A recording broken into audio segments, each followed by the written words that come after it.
တရုတ်နိုင်ငံရဲ့ဉာဏ်ကြီးရှင်ကလေးငယ်တဦးဘာကြောင့်လမ်းပြောက်ခဲ့ရတာလဲတရုတ်နိုင်ငံမှာတစ်ချိန်ကနိုင်ငံကျော်ဉာဏ်ကြီးရှင်ကလေးငယ်ဖြစ်သတ်မှတ်ခံခဲ့ရတဲ့လူငယ်တဦးဟာလက်ရှိအချိန်မှာတော့မိဘတွေရဲ့ထောက်ပံ့မှုနဲ့သာရပ်တည်နေရတဲ့အခြေအနေဆိုးတစ်ခုကိုရောက်ရှိနေခဲ့ပါတယ်ကျန်းရှင်ရန်လို့အမည်ရတဲ့ဒီလူငယ်လေးဟာအသက်နှစ်ခွဲအရွယ်မှာတင်တရုတ်စကားလုံး1000ကျော်ကိုမှတ်မိနေပြီးအသက်4နှစ်အရွယ်မှာကျောင်းစာတက်ခဲ့သူပါ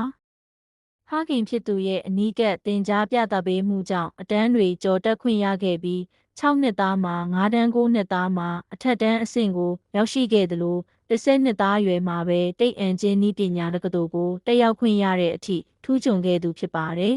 ။ဒါပေမဲ့ဒီလိုထူးချွန်ထက်မြက်မှုတွေရဲ့နောက်ွယ်မှာမိဘနဲ့သားသမီးကြားကမမြင်နိုင်တဲ့ဖိအားတွေရှိနေခဲ့ပါတယ်။သူဟာ13နှစ်သားအရွယ်မှာမာစတာဘွဲ့ယူဖို့ဘေကျင်းကိုရောက်ရှိခဲ့ပြီးပါရဂူဘွဲ့ဆက်ယူဖို့ပြင်ဆင်ချိန်မှာတော့ပြဿနာစခဲ့ပါတယ်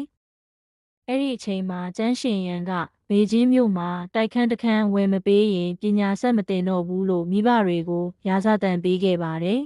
။မိဘတွေဟာငွေကြေးမတက်နိုင်တဲ့ကြားကသားဖြစ်သူပညာရေးဆုံးခန်းတိုင်စီခြင်းနဲ့ဇောနဲ့တိုက်ခန်းငှားရမ်းကဝယ်ထားပေးတာဖြစ်ကြောင်းလိန်ညာပြီးချော့မော့ထားခဲ့ရပါတယ်။လက်ရှိအချိန်မှာတော့ကျန်းရှင်ရန်ဟာအသက်28နှစ်အရွယ်ရောက်ရှိနေပြီဖြစ်ပေမဲ့ပုံမှန်ဝင်ငွေရှိတဲ့အလုပ်ကိုင်မရှိသေးပါဘူးမိဘတွေငှားရမ်းပေးထားတဲ့တိုက်ခန်းမှာပဲနေထိုင်ရင်းထမင်းဖိုးလောက်ရယုံကြုံရကြပန်းအလုပ်လေးတွေသာလုပ်ကိုင်နေပါတယ်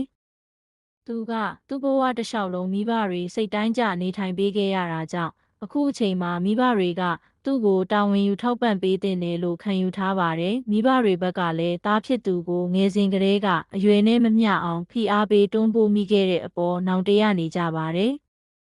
ဒီဖြစ်ရပ်ဟာလူမှုကွန်ရက်ပေါ်မှာတော့မိဘတွေရဲ့လွဲမှားတဲ့စေတနာလားသားသမီးရဲ့ကျေးဇူးကမ်းမှုလားဆိုတာငင်းခုန်စရာတစ်ခုဖြစ်နေခဲ့ပါတယ်